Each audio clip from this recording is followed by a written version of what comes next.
Kidd Kraddick in the morning. The Showbiz Top 5. Hey, it's Kellie Rasberry with your Showbiz Top 5 for Monday, March 22nd. Alice in Wonderland, still #1 at the box office after 3 weeks, took in another $34.5 million this weekend. The worldwide box overtake, I think, is close to $500 million, if not over $500 million so far. It easily beat out the #2 movie, which was the debut of Diary of a Wimpy Kid. That opened with $21.8 million in ticket sales. Now, The Bounty Hunter, Jennifer Aniston's new movie with Gerard Butler, it opened in third, took in $21 million, but studio bosses are saying they were only expecting that movie to debut in the high teens, so they're happy with $21 million and a third-place finish. Ask Jennifer if she feels the same way about that. Now, fourth place went to Repo Man. That one flopped way back in fourth place with $6 million. Not a good showing for Jude Law.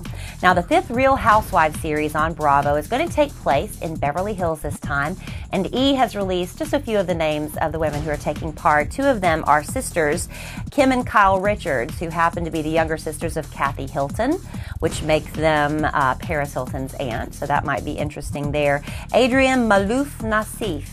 You may know the Malouf name. Her family owns the Palms Hotel and Casino in Las Vegas, also owns the Sacramento Kings. Camille Grammer, who is Kelsey Grammer's wife, also taking part on this show. The most I remember about Camille is she was a public spokesperson for irritable bowel syndrome a while back. A very serious issue, not making fun of her for that, but that's the only thing I know her for besides being married to Kelsey. And then finally, there's this woman, Lisa Vanderpump Todd, who used to be an actress. I'm sure she was not working under the name Lisa Vanderpump at the time, but she now co-owns a couple of restaurants with her husband. Now, after a 6-year engagement, Sacha Baron Cohen and Isla Fisher, who I've been corrected and told that is how you pronounce her name, not Isla. I wasn't really quite sure this morning, but anyway, he and Isla finally got married, a very low-key ceremony in Paris. Just a few family and friends there, including their 2-year-old daughter, Olive. They actually got married on March 15th. We're just now finding out about it because apparently they have some very tight-lipped friends and family who can keep a secret for at least a week or so. And Elin Woods, her marriage not quite looking so rosy these days. She took her kids and a friend and went to stay on the yacht all weekend. Sources say she was really ticked off with Tiger when he made the announcement he's ready to get back to golf and he's going to be playing in the Masters.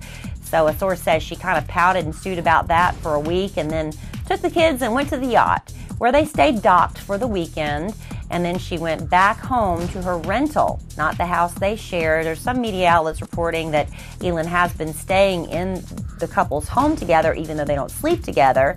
Who has this sort of inside information? I don't know. But another source said, no, she's actually still in the rental house about a mile away. And then finally, another marriage in serious trouble, Jesse James and Sandra Bullock. Now, Sandra has been MIA since this all came down about Jesse having this 11-month affair with a tattoo, internet model, white supremacist.